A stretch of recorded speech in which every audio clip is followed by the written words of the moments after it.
ça va pas toujours être l'amour fort. Il y aura des embrouilles, des désaccords, il y aura plein de choses. Et c'est pour ça que la tolérance, c'est ça qui va faire régner. Tu vas pas juger ton petit frère, ton grand frère, ta grande sœur parce que ils ne suivent pas tes pas. Tu vas les accepter pour qui ils sont. Tu as accepté ton père, tu as accepté ta mère parce que vous n'avez pas la même éducation, vous n'avez pas eu les mêmes outils. Et c'est OK. Il y a beaucoup de personnes, quand ils commencent à faire du développement personnel, ils veulent calquer tout le monde à leur image. N'oubliez pas que on a tous une partie des personnes qui sont autour de nous. Ils nous ont éduqués à travers leur manière d'être. Ils nous ont permis d'évoluer. Ne soyez pas un but de votre personne. Ah, moi, je suis mieux que tout le monde de ma famille parce que je fais du développement personnel. Pas du tout. Pas du tout. N'oublie pas que c'est l'éducation, les comportements des personnes qui sont autour de toi, que ce soit des gens de ta famille, des amis, des connaissances, des gens du travail, qui t'ont poussé à ces réflexions-là, d'une manière à d'une autre. Le développement personnel vient d'introspection profonde, l'envie de changer les choses. Parfois, ça va être vous, les personnes qui vont toujours réunir votre famille, qui vont toujours amener une espèce de sérénité. Peut-être parfois, ça va vous fatiguer, mais dites-vous que le travail que vous faites, il est précieux. Il est précieux. Et ce que vous leur léguez aussi. Essayez de ramener des nouvelles routines, rituels avec vos familles. Parfois, ça va vous fatiguer parce que vous allez vous rendre compte, ah, peut-être c'est que moi qui mets en place ces rituels. Mais en fait, ces rituels-là, ils sont très importants. Et quand je parle de régner le respect, c'est que dites-vous que quand vous allez présenter votre mari, votre femme à votre famille, la manière dont vous avez construit vos relations avec votre famille, c'est-à-dire si vous avez fait ce travail en amont, voilà, moi je suis comme ça, nanani, nanana, vous montrez tel que vous êtes, d'office, ils vont respecter votre partenaire, d'office. Et vous allez pouvoir créer une famille avec votre partenaire et en plus avec votre famille. Parce que tu as beaucoup de personnes, justement, bah, ils ont décidé de barrer leur famille, mais ils se retrouvent avec leur partenaire et parfois leur partenaire paye les pots cassés de cette fuite. Cette fuite parce qu'ils estiment que ça leur fait du tort qu'à eux-mêmes, en fait, cet aspect-là de s'être éloigné de sa famille.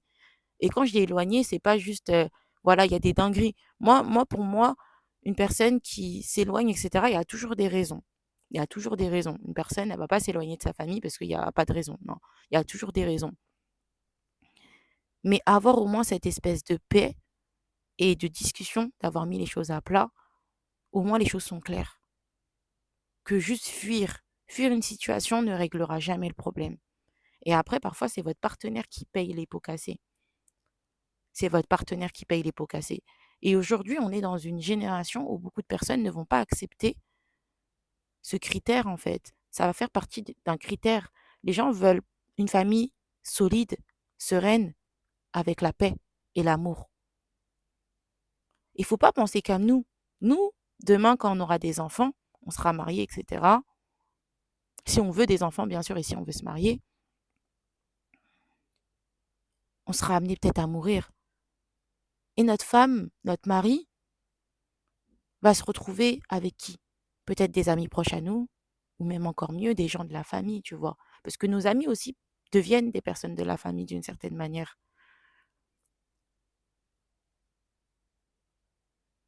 Donc, il ne faut pas penser qu'à nous, notre relation avec notre famille. Il faut penser à nous, mais aussi à notre partenaire, aux personnes qui partagent nos vies, nos enfants, nos futurs enfants, si on n'en a pas. Que ils vont finir par se retrouver avec ces personnes. Et bien sûr, je comprends, il y a des problèmes de famille. Moi, je ne veux pas blâmer les personnes qui s'éloignent de leur famille. Il y a des choses, il y a des histoires de famille qui sont tellement dramatiques. Et c'est une histoire vraiment de se protéger. Ils se protègent. Il y a des personnes qui ne parlent plus à leur famille pour se protéger de certaines situations. Très graves. Très, très graves. Et ça, je comprends. Je comprends. S'éloigner pour protéger sa femme, pour protéger ses enfants, pour protéger son mari, pour protéger ses enfants, Je comprends, je comprends.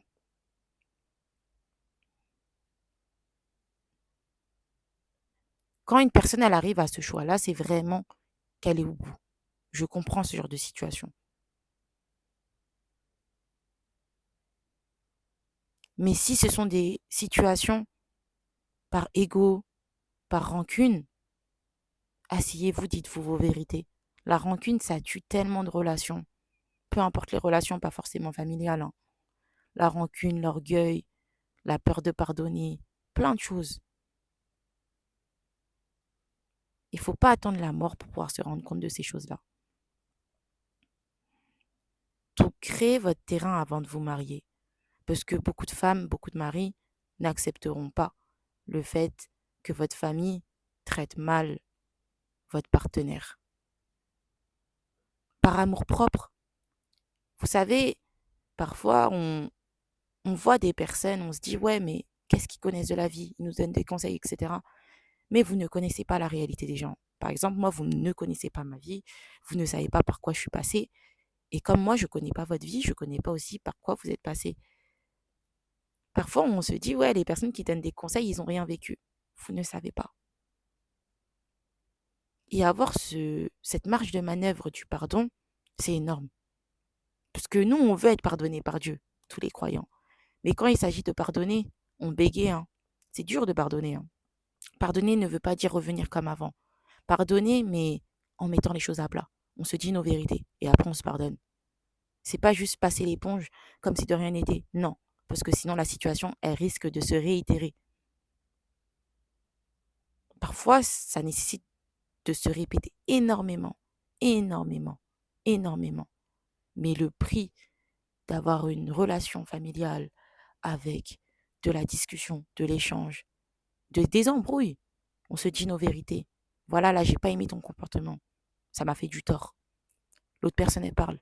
C'est une force de caractère, ça, de s'exprimer, d'exprimer ce qui nous a fait du mal.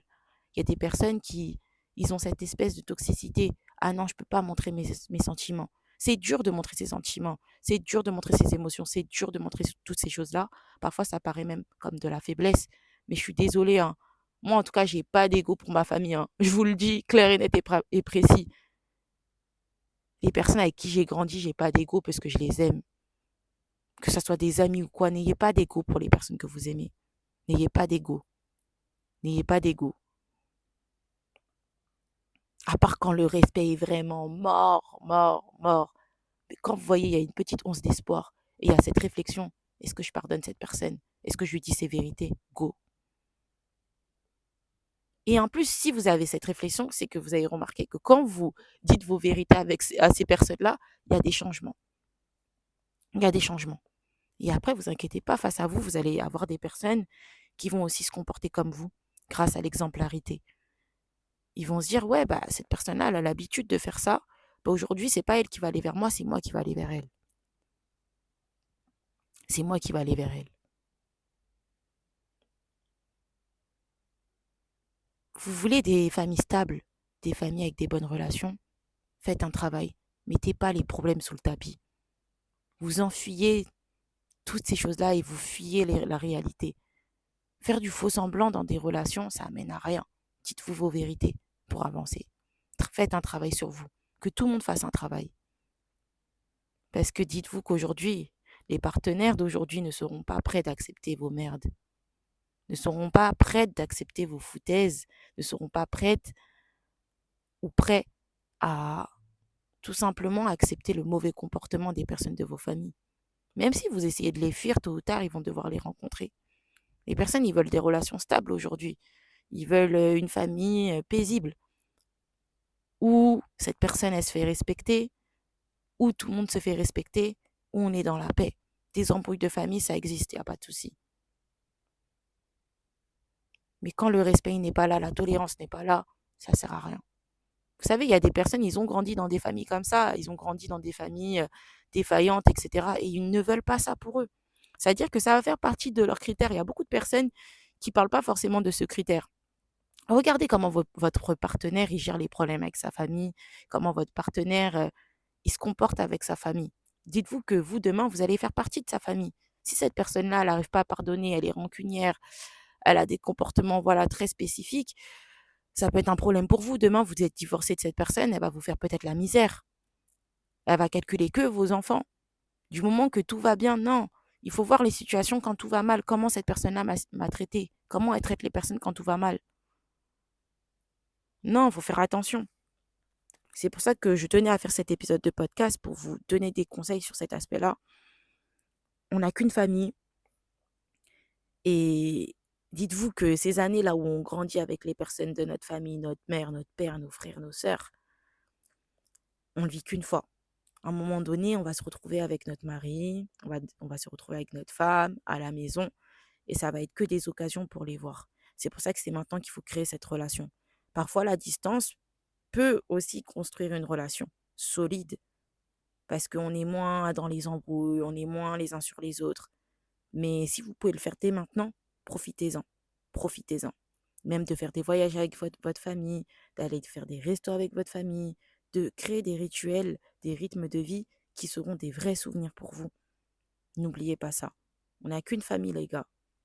Et demain, si la personne, votre partenaire de vie, quand vous allez le ramener dans votre famille, le respect que votre partenaire aura, ce sera le reflet de la manière dont vous vous êtes fait respecter dans votre famille. Quand tu t'es affirmé dans ta famille d'office, ils sauront qui tu es, ils sauront quel type de partenaire tu ramèneras. On ressemble beaucoup à notre partenaire, hein, d'une certaine manière. Donc, à la limite du possible, essayez de montrer qui vous êtes réellement dans votre famille. Arrêtez de vous cacher, arrêtez de cacher les problèmes, etc. Parce que c'est pas ça qui va créer une famille solide. Ça va être une famille avec une montagne de problèmes. Et c'est quand il y aura un décès, quand il y aura un problème grave dans la famille, c'est là où toutes les vérités vont sortir. Et c'est pas le moment. Quand il y a un drame dans une famille, c'est pas le moment pour se faire sortir toutes ces vérités. Même si ça va péter, même s'il y aura des trucs et tout. Mais le mieux, c'est de se dire les vérités. Chaque occasion est bonne pour pouvoir s'exprimer envers sa famille. Mettez en place un système de communication, d'échange. C'est tout ce que j'ai à dire.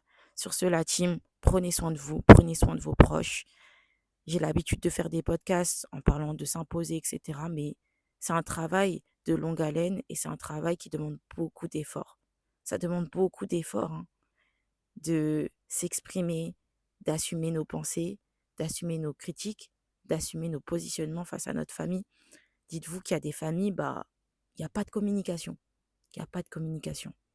Il n'y a pas de communication. Donc, si vous avez l'occasion de communiquer avec vos parents, avec vos frères, vos sœurs, faites-le. Ça va être peut-être un peu gênant au début parce que vous n'avez pas l'habitude. Quand on n'a pas l'habitude de faire quelque chose, bien sûr qu'il y a plein de situations qui peuvent être gênantes. Mais montrez-vous vulnérable. Il n'y a pas de souci. Il n'y a pas de souci. Il n'y a pas de souci. Et ça dépend, bien sûr, hein. Il y a des familles qui sont très, très toxiques. Et je comprends. Parfois, ce genre de situation n'est pas possible. N'est pas possible dans certaines situations. Et je le comprends. Quand tu es face à une famille qui est très toxique, où tu peux pas montrer tes émotions, où tes émotions vont être prises contre toi, etc. C'est chaud. C'est chaud. C'est chaud. Mais tant que vous n'avez pas essayé, tentez, tentez, tentez. Ne réduisez pas les personnes à l'image que vous avez actuellement. Il y a des personnes qui attendent juste ce moment, hein, d'avoir un espace pour parler, d'un espace pour pour mettre les choses au clair. Peut-être tu es le mouton noir de la famille. Tu es le mouton noir, tu es la personne qui va faire changer les choses, qui va faire grandir les choses. Et parfois, il faut accepter cette place pour la paix et la sérénité de la famille. Ça doit être un rôle très, très, très compliqué à endosser, hein. Et je le comprends et je le conçois. Mais avoir une famille unie, c'est une sensation qui est très, très, très, très complexe. Quand vous voyez des familles unies, où ça rigole bien et tout, croyez pas que ça a été parfait. Il y a toujours eu des hauts et des bas. Les personnes, ils se battent juste pour leur relation. Ils priorisent le bien-être de leur famille aux mauvaises choses. Vous voyez ce que je veux dire? Aux mauvais actes, etc. Donc, vous aussi, vous pouvez vivre une famille heureuse, une vie heureuse. Je vais vous laisser la team. On se dit À lundi prochain à 7 heures. Bisous, bye. Prenez soin de vous et de votre famille.